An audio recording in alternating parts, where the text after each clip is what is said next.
Sometimes the best revenge is serving champagne with a smile, especially when you own the glasses it's being served in. Let me tell you how I ended up working as a maid at my sister's wedding, in my own luxury venue.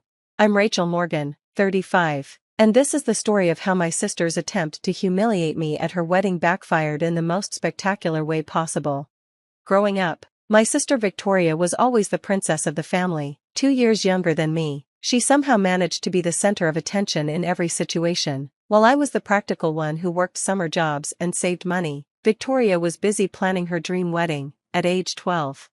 When I get married, she'd announce at dinner, it'll be at the Grand Rose Manor, only the best for me. The Grand Rose Manor was our city's most prestigious wedding venue, a stunning Victorian mansion with perfectly manicured gardens and a reputation for hosting only the most exclusive events. Back then, it was owned by the Thompson family, and getting a booking there was nearly impossible unless you had the right connections and deep pockets. Our parents indulged Victoria's every whim, while I was told to be more realistic about my ambitions. Focus on getting a stable job, our mother would say. Not everyone can be as special as Victoria. So I did exactly that. I got a job. Several, actually. Starting at 16, I worked every position I could at various hotels and event venues, from housekeeping to serving, from front desk to event planning. I learned every aspect of the hospitality industry from the ground up. Victoria, meanwhile, floated through life on our parents' dime, changing college majors as often as she changed nail colors. Rachel's so boring, she'd tell her friends loud enough for me to hear. All she does is work at those hotels like a maid. What they didn't know was that I was building something. Every job taught me something new. Every position added to my understanding of how to run a successful venue. More importantly, I was saving every penny I could. Then came the opportunity of a lifetime. The Thompson family announced they were selling the Grand Rose Manor. The asking price was astronomical, but I had been preparing for something like this without even knowing it. My years of saving, combined with my excellent credit and solid business plan, helped me secure the financing I needed. The day I signed the papers making me the new owner of Grand Rose Manor was the proudest moment of my life. I kept the purchase quiet. The official documents listed my company, Morgan Hospitality Group, as the owner, and I maintained the venue's stellar reputation while modernizing its operations. Victoria, of course, knew nothing about this. She was too busy with her new fiancé, James, a junior partner at a law firm who seemed as impressed with himself as she was.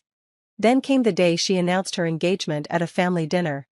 "James and I are getting married," she squealed, flashing her diamond ring. "And guess what? We got a booking at the Grand Rose Manor." Our parents gasped in delight. I took a sip of wine to hide my smile.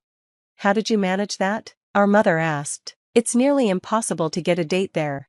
"James has connections," Victoria preened, "and we're paying extra to have the whole place to ourselves for the entire weekend." I nodded politely, knowing exactly how much that would cost. Victoria then turned to me, her smile turning sharp.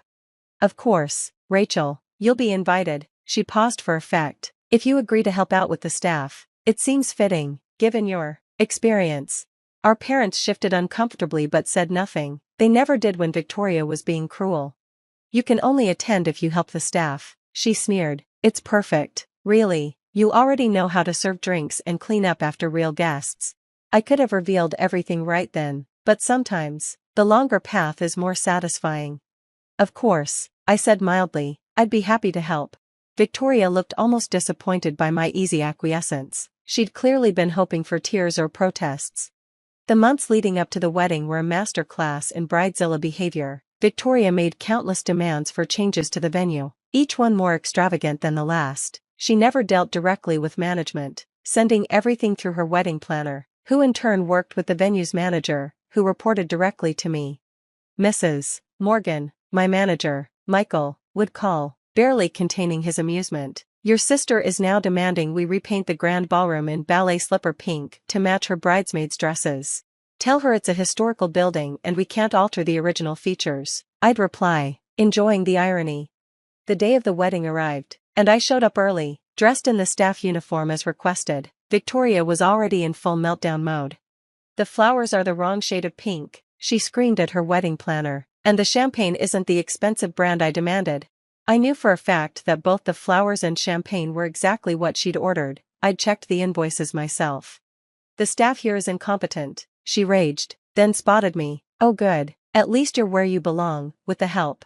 I spent the next few hours serving drinks, clearing plates, and watching my sister's perfect day unfold. The ceremony went smoothly, though Victoria nearly had a fit when one of her bridesmaid's shoes squeaked on the marble floor.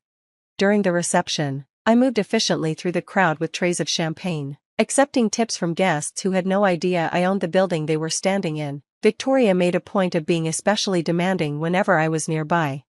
"Rachel, more champagne for my table," she'd call out imperiously. "Try not to spill it this time, though I know serving properly is probably beyond your capabilities."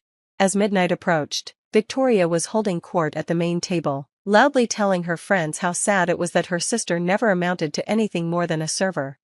That's when Michael, right on cue, approached the microphone we used for announcements. "Excuse me, everyone," he said clearly. "Madam Owner, shall we begin closing procedures for the evening?"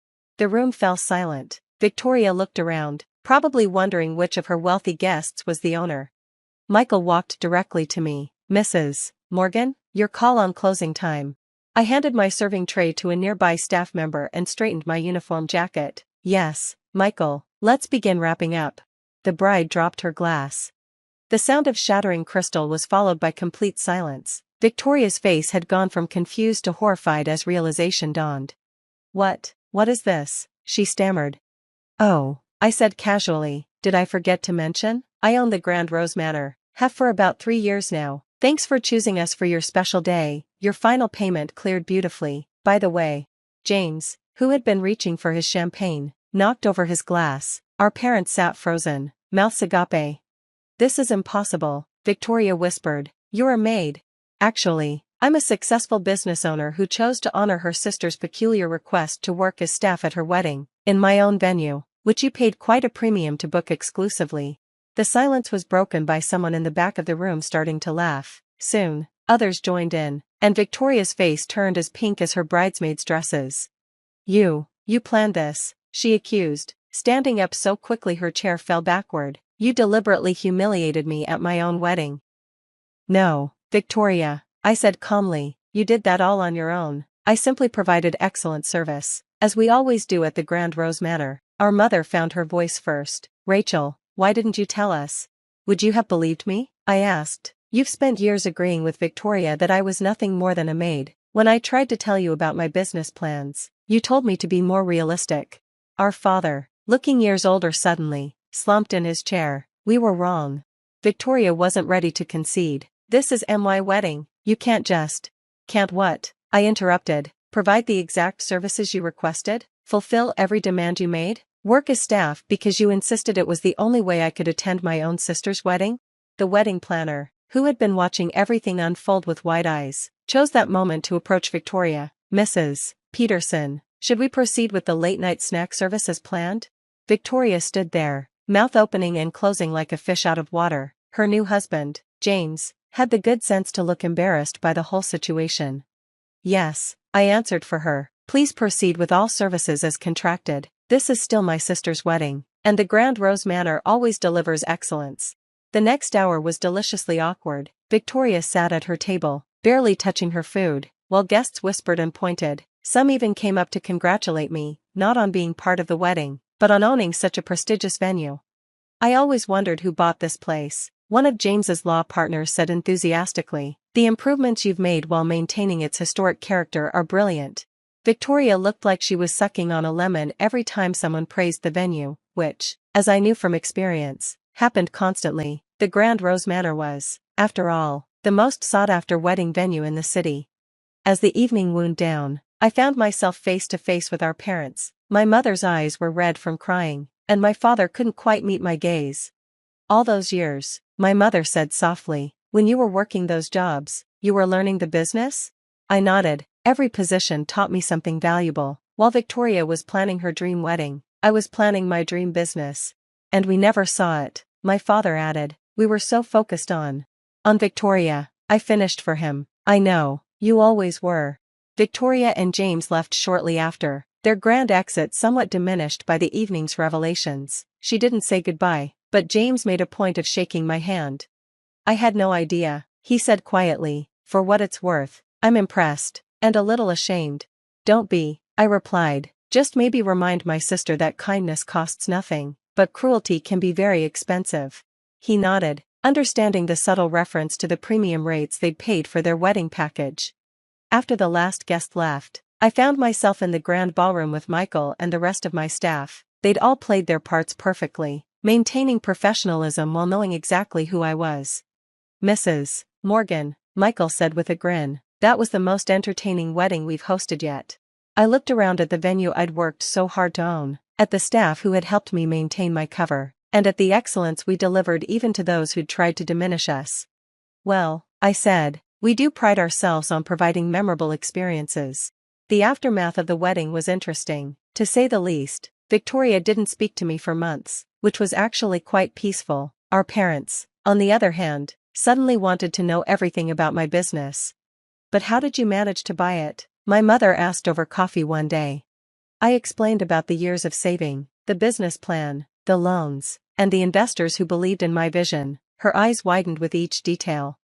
"All that time," she whispered, "we thought you were just a maid?" I finished. "Maybe that's the problem. You and Dad never asked what I was really doing, you just assumed." The Grand Rose Manor's reputation only grew after Victoria's wedding. Somehow, the story of the owner working as staff at her own sister's wedding got out, and our bookings increased. People loved the idea of an owner who understood every aspect of the business, who had worked her way up from the ground floor.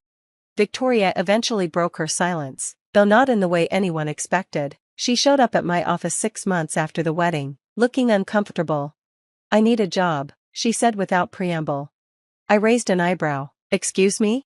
James and we're having some financial difficulties, and I thought, since you own this place."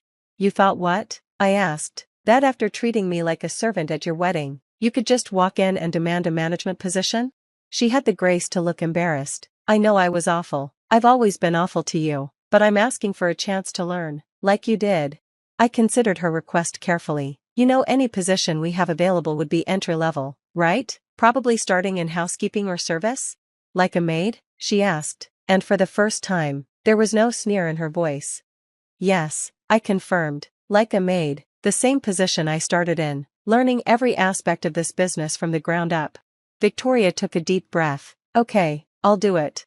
And surprisingly, she did. Victoria started working at the Grand Rose Manor as a member of the housekeeping staff. It wasn't easy for her. Years of being the princess had left her unprepared for real work. But something unexpected happened. She started to change. "I had no idea how much work goes into making everything perfect for these weddings," she admitted one day, after helping to turn over a room for the next event. "All those years, I just thought it happened by magic."